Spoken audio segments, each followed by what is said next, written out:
हे घे, आणखी सांग. बस. अरे हे काय भाऊ, इतकं कमी रासायनिक खत? शेती सोडली आहेस का? शेती नाही, नादानपणा सोडतोय. मातीचं परीक्षण केलंय. आता तर भाऊ जितकं आवश्यक आहे तितकंच खत शेतात टाकू. हा. शेतकऱ्यांनो, आजच आपल्या जिल्ह्याजवळच्या भूमी परीक्षण प्रयोगशाळेत मातीचं परीक्षण अवश्य करवा आणि मातीची पोषक तत्व, आर्द्रता व रोपांचा विकास बघता केवळ आवश्यकतेनुसारच पोषक तत्व घाला. आणि हो, मातीतलं गंधक, जस्त, बोरॉन सारख्या पोषक तत्वांविषयीही जाणून घ्या. खत आणि जैविक खताच्या योग्य उपयोगानं भूमीचा सकसपणा टिकवून ठेवा, उत्पादकता वाढवा, खर्च कमी करा आणि बहुमोल परकी चलन वाचवण्यातही सहकार्य करा. आणि हो, मंद गतीनं नायट्रोजन उपलब्ध करून देणारी खतं जसं कडुलिंबयुक्त युरियाला प्राधान्य द्या आणि युरियाचा पानांवर शिडकाव करा. अरे वा, तू तर खरोखरी समजूतदार झालास रे. आणखी माहितीसाठी संपर्क करा जिल्हा कृषी अधिकारी किंवा शेतकरी कॉल सेंटर. पैका वसूल करतेस बाबा, करतेस बाबा. तुकाराम, हे तुकाराम. हे शाळेला गेल्या ती. अं? शाळेला गेला? अरे बा नाही सांगायचं तर पटेलाशे बॉल बॅडे. वहिलाला म्या शाळेलाच गेलतो, म्हणजे फॉर्म स्कूलला. जिथं शेतकऱ्यांना पिकांचा उपज वाढवायच्या सर्व गोष्टी शिकवल्या जातात, जसं मातीच्या पोतानुसार कोणती खतं योग्य आहेत, कोणती बियाणं आणि गरजेनुसार कोणती कीटकनाशक उत्तम आहेत. खर्च बेताचा, लाभ मोलाचा. हे धर लाला, तुझं कर्ज फिटलंय.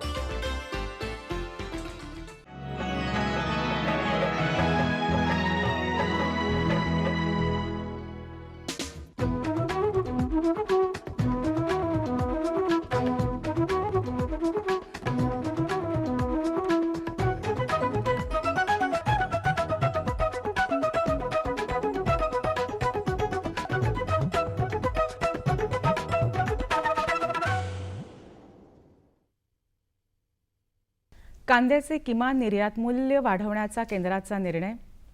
साखर उद्योगाला बिनव्याजी कर्ज देण्याची अधिसूचना जाहीर. जुलै-ऑगस्टमध्ये सरासरीपेक्षा कमी पावसाचा अंदाज. 1 जुलैपासून राज्यभरात कृषी जागृती सप्ताह आणि जलसंधारण व विपणन यावर भर द्यावा कृषी आयुक्त. नमस्कार, कृषी वार्ता विस्तारानं.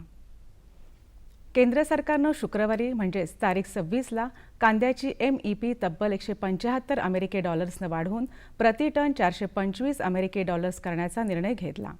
डायरेक्टोरेट जनरल ऑफ फॉरेन ट्रेडनं तशी अधिसूचना काढली असून तिची तत्काळ अंमलबजावणी सुरू झाली आहे. कांद्याची निर्यात कमी होऊन देशांतर्गत बाजारात कांद्याची उपलब्धता वाढावी व दर कमी व्हावेत, हा या निर्णयामागचा हेतू आहे. आशियातील सर्वात मोठी कांदा बाजारपेठ असलेल्या लासलगाव बाजार समितीमध्ये गेल्या वर्षी याच कालावधीत किमान 20,000 क्विंटल कांद्याची आवक असायची. यंदा आवक निम्म्यानं घटली आहे. तरीही कांद्याला किमान 800 ते कमाल 1600 रुपये क्विंटल दर मिळत आहे. सरासरी दर 1400 रुपये क्विंटल आहे. शेतकऱ्यांची ऊसबिलं अदा करण्यासाठी केंद्र शासनानं साखर उद्योगाला 6,000 कोटी रुपयांचं कर्ज देण्यासंदर्भात अधिसूचना काढली आहे. साखर उद्योगास अर्थसहाय्याची आवश्यकता असताना अशा कर्ज योजनेमुळे साखर उद्योग आणखी आर्थिक अडचणीत सापडणार आहे. केंद्र शासनानं तातडीनं आर्थिक सहाय्य, कर्जाचं पुनर्गठन तसंच बफर स्टॉक याविषयी निर्णय घ्यावा अशी भूमिका महाराष्ट्र राज्य सहकारी साखर कारखाना संघानं मांडली आहे. साखर संघानं प्रसिद्धीस दिलेल्या पत्रकानुसार केंद्र शासनानं अधिसूचित केलेली रुपये 6,000 कोटी रकमेची कर्ज योजना ही ऊस उत्पादक शेतकऱ्यांच्या शिल्लक राहिलेल्या ऊस देयकासाठी जाहीर केलेली आहे. मात्र देशातील साखर उद्योगाचं एकूण शिल्लक राहिलेली रक्कम रुपये 21,000 कोटी असून एका वर्षाच्या व्याज परतावा आधारित रुपये 6,000 कोटी कर्ज बँकांकडून साखर कारखान्यांना उपलब्ध करून द्यावयाचे आहेत. उर्वरित ऊसबिलं देयकं कोठून द्यावयाची या संदर्भातील प्रश्न अनुत्तरितच राहिला आहे. नैऋत्य मोसमी पावसानं जून महिन्यात जवळपास सरासरी गाठल्यानंतर आता जुलै आणि ऑगस्ट महिन्यात सरासरीपेक्षा कमी पाऊस पडणार असल्याचा अंदाज भारतीय हवामानशास्त्र विभागानं वर्तवला आहे. IMDचे व्यवस्थापकीय संचालक लक्ष्मणसह राठोड यांनी दिलेल्या माहितीनुसार मान्सूनचा पाऊस जुलैमध्ये सरासरीपेक्षा 8 आणि ऑगस्टमध्ये सरासरीपेक्षा 10% कमी होण्याचा अंदाज आहे. जून महिन्यात चांगला पाऊस झाला आहे, पण जुलै आणि ऑगस्टमध्ये जून महिन्याप्रमाणे चांगल्या पावसाची अपेक्षा नाही. त्याबरोबरच मान्सूनपूर्व पाऊस काही भागांमध्ये चांगला झाल्यानं एवढी अडचण येणार नाही. राज्यातील 12 तालुके वगळता राज्यभर समाधानकारक पाऊस झाला असून 70% पेरण्या पूर्ण झाल्या आहेत. खरीप हंगामात कृषी दर, उत्पादकता आणि कृषी विस्तारासाठीची माहिती तंत्रज्ञानाचा वापर करून 1 जुलै ते 7 जुलै दरम्यान राज्यभर कृषी जागृती सप्ताह राबवण्यात येणार आहे. याच काळात राज्यातील 1,35,00,000 खातेधारक शेतकऱ्यांचा प्रधानमंत्री विमा योजनेअंतर्गत कृषी विभागाच्या वतीनं विमा काढला जाणार असल्याची माहिती कृषी मंत्री एकनाथ खडसेंनी मंत्रालयात झालेल्या पत्रकार परिषदेत दिली.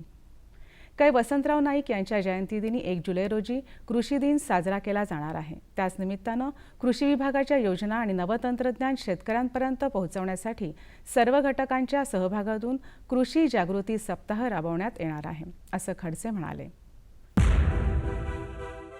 दुष्काळी परिस्थिती लक्षात घेता कृषी विस्तार यंत्रणांनी मातीतील ओलाव्याचं संवर्धन, पाण्याच्या प्रत्येक थेंबातून अधिकाधिक उत्पादन आणि शेतमाल विपणन साखळी या त्रिसूत्रीचा प्रचार व प्रसार करण्याची गरज आहे, असं मत राज्याचे कृषी आयुक्त विकास देशमुख यांनी व्यक्त केलं.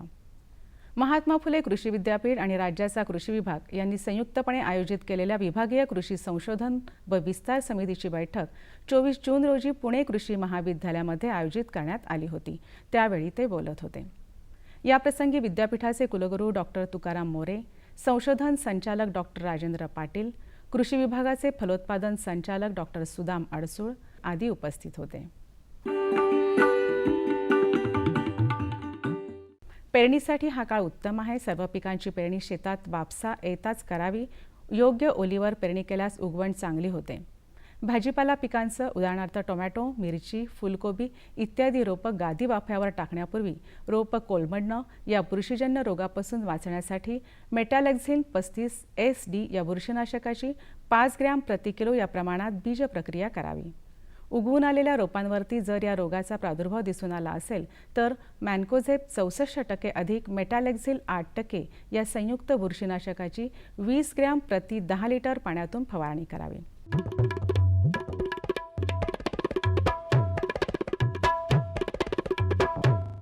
आता बघूया पुणे कृषी उत्पन्न बाजार समितीचे काही बाजारभाव प्रति 10 किलोचे. कांदा कमाल रुपये 200, किमान रुपये 150. लसूण कमाल रुपये 700, किमान रुपये 300. आलं कमाल रुपये 420, किमान रुपये 400. भेंडी कमाल रुपये 300, किमान रुपये 250. टोमॅटो कमाल रुपये 150, किमान रुपये 100. हिरवी मिरची कमाल रुपये 300, किमान रुपये 250. शेवगा कमाल रुपये 600, किमान रुपये 500 आणि काकडी कमाल रुपये 160 आणि किमान रुपये 120 रुपये. कृषी बाजारभावाविषयक अधिक माहितीसाठी www.agmarknet.nic.in किंवा www.msamb.com ह्या संकेतस्थळाला भेट द्या.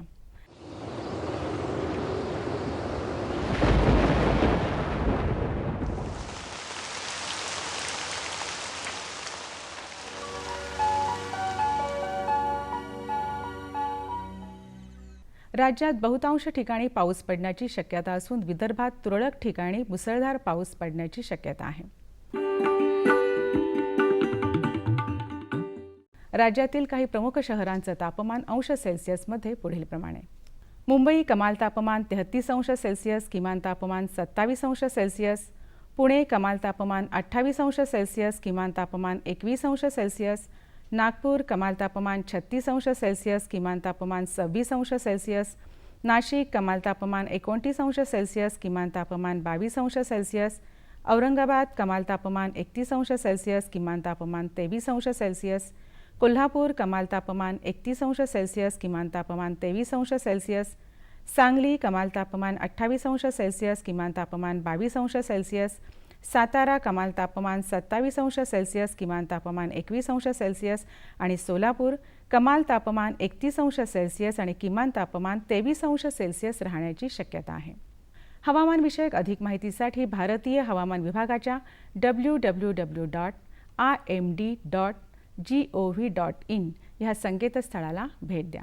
या होत्या आजच्या कृषी वार्ता. पुन्हा भेटूया पुढील कृषी वार्तामध्ये. तोपर्यंत नमस्कार.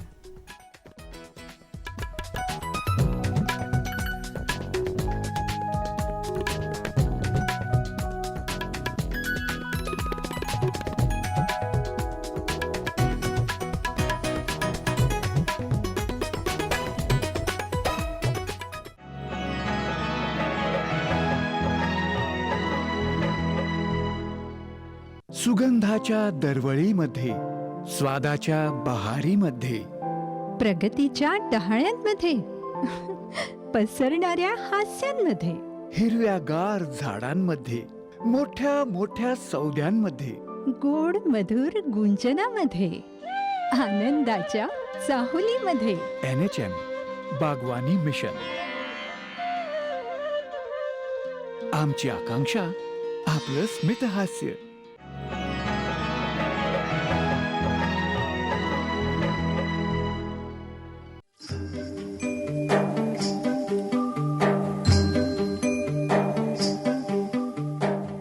भारतीय संस्कृतीमध्ये गायीला अनन्यसाधारण महत्त्व आहे.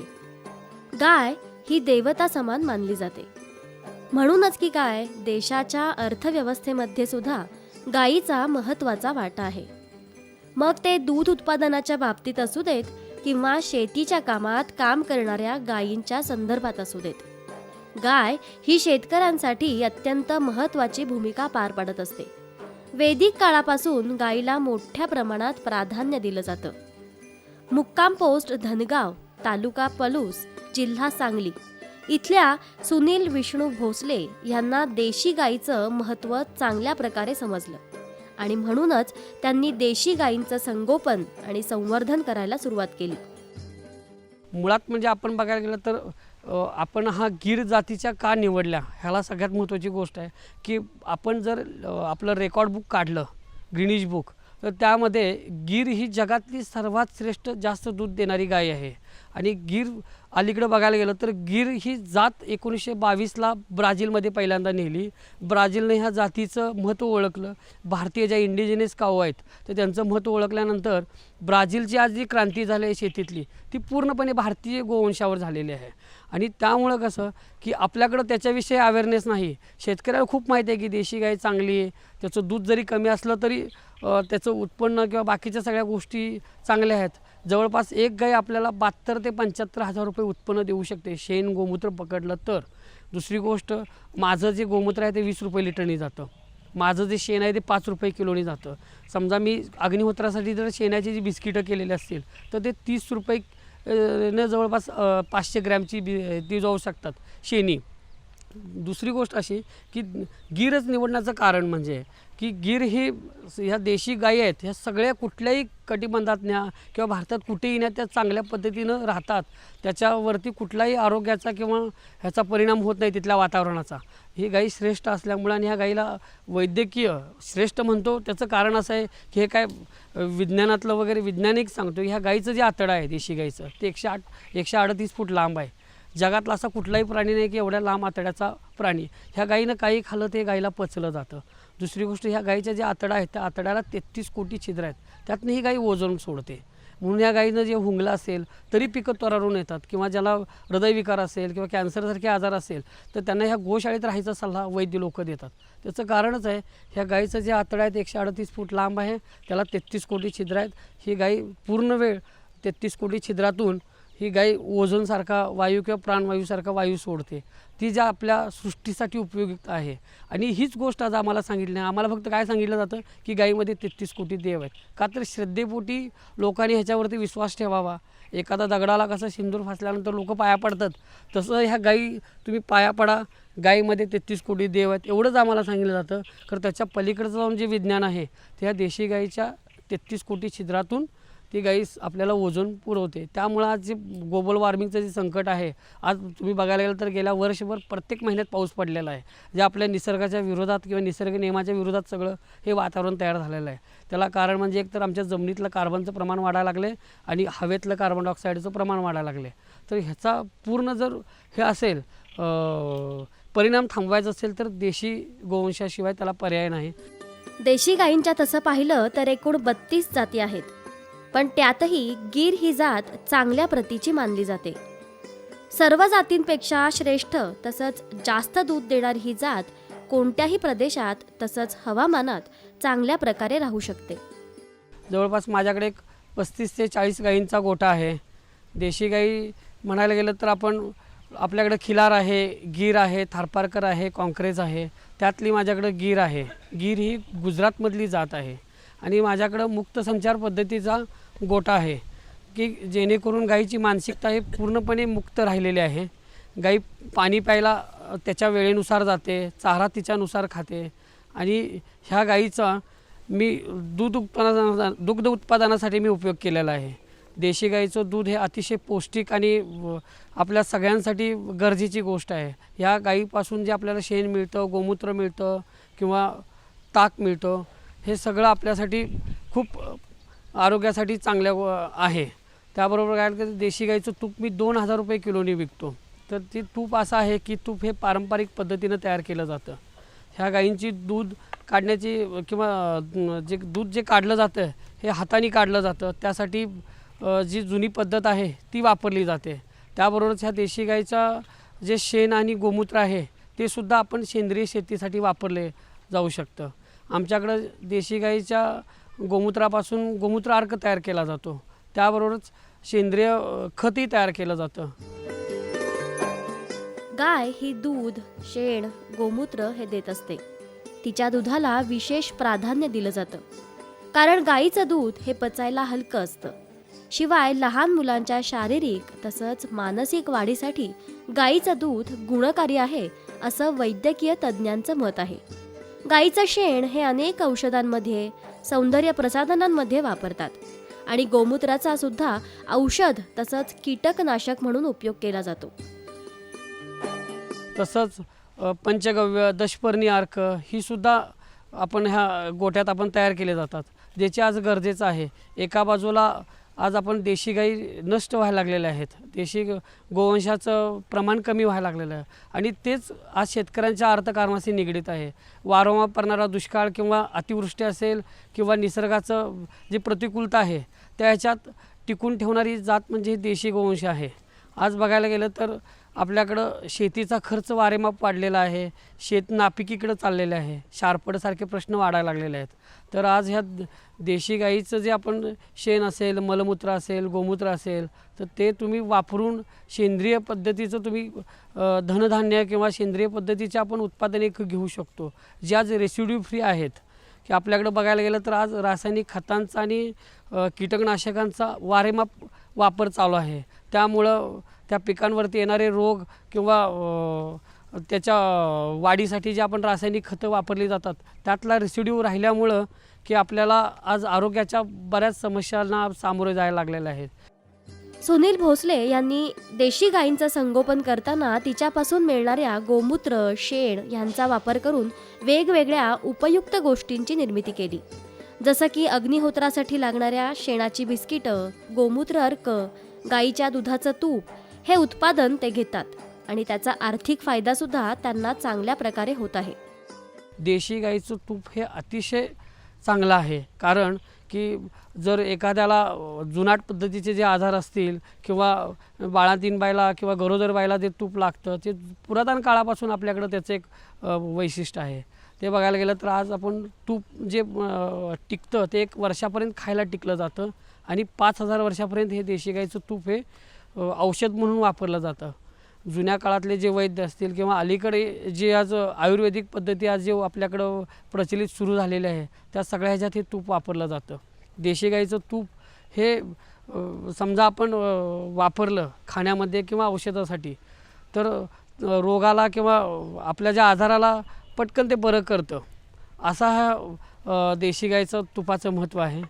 त्याबरोबरच आपण जे गोवंशाचं म्हणतो की देशी गाईचं जे आपण शेण आहे ते सुद्धा आपल्यासाठी एक पेस्टिसाईड म्हणून वापरलं जातं किंवा आपल्या घरात सारवलं जातं किंवा त्याच्यापासून अग्निहोत्रसुद्धा केलं जातं. अग्निहोत्र जे केल्यानंतर जे एका ठिकाणी जर अग्निहोत्र आपण केला तर अग्निहोत्र केल्यानंतर तिथं 8 टन ऑक्सिजन तयार होतो.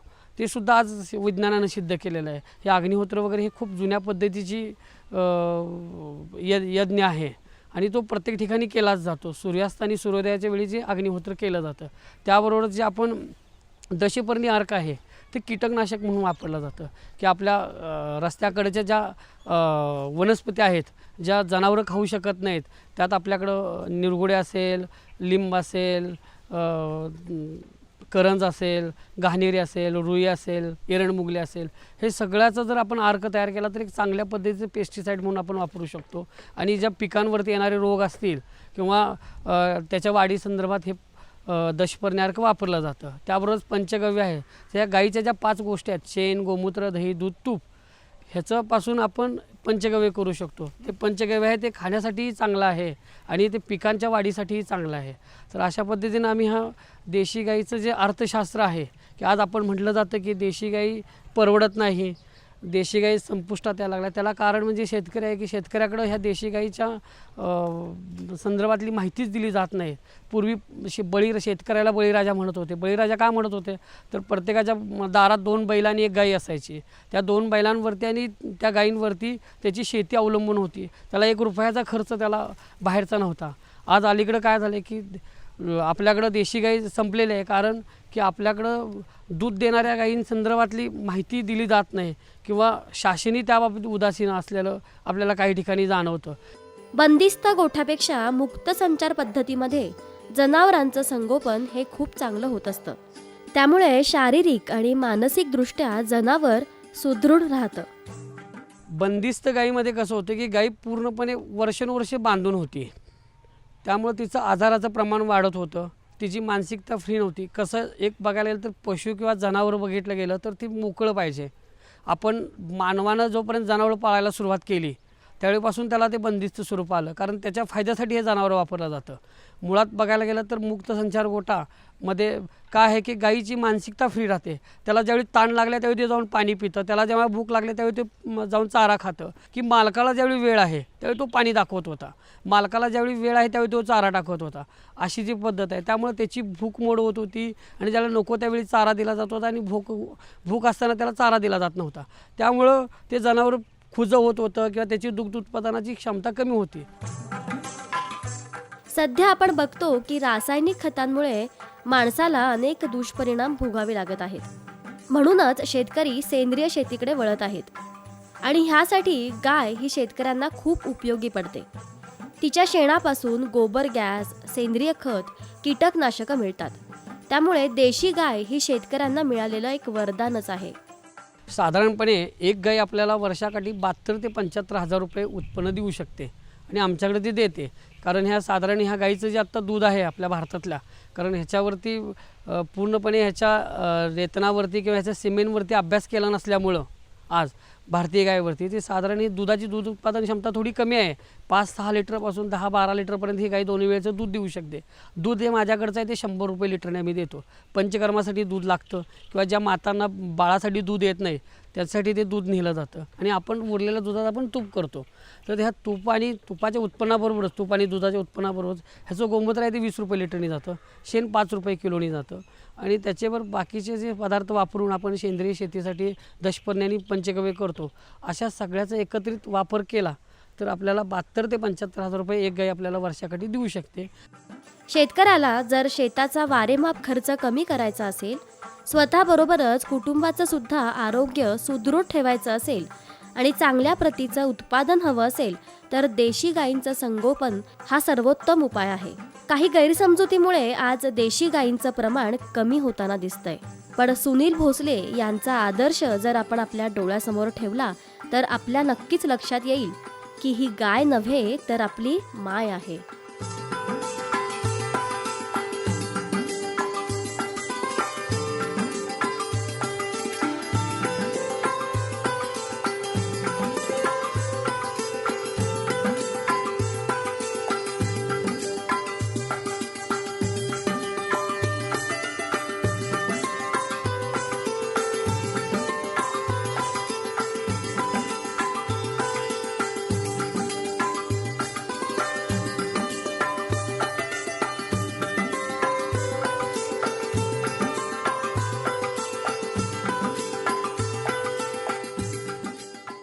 आमचा पत्ता निर्माता कृषी दर्शन, दूरदर्शन केंद्र पुणे. आमचे ईमेल आयडी असे आहे ddkpunekrshi@hotmail.com आणि ddkpunekrshi@rediffmail.com.